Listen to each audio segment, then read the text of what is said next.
Hello everybody, welcome back to my YouTube channel. Apple has removed live wallpaper from iOS 16, but you can still use them. So guys, let's get started without wasting any time. So firstly, let me show you here in settings. When you tap on wallpaper, you will see here live wallpaper option, but it's not showing here. So how can you use live wallpaper? Just simply tap on add new wallpaper, and as you can see guys, these are the wallpapers. So these are not live wallpapers, but you can still use your favorite colored wallpaper on your iPhone and iPad on iOS 16 like this. Just simply tap on color and then you can choose your favorite color from here. As you can see guys,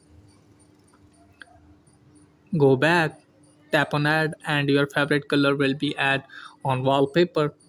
And if you want to use live wallpaper, then you can do from here. So just simply close this page and then you have to open any browser in your phone, like I am opening Google Chrome here.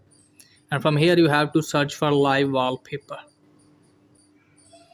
As you can see guys, these are the live wallpapers. So you have to download them from here like this. So you can download live wallpaper like this. Now I'm going to download this one.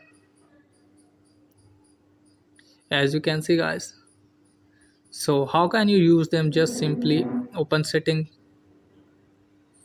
scroll it down, tap on wallpaper, tap on add new wallpaper, tap on photo, tap on this.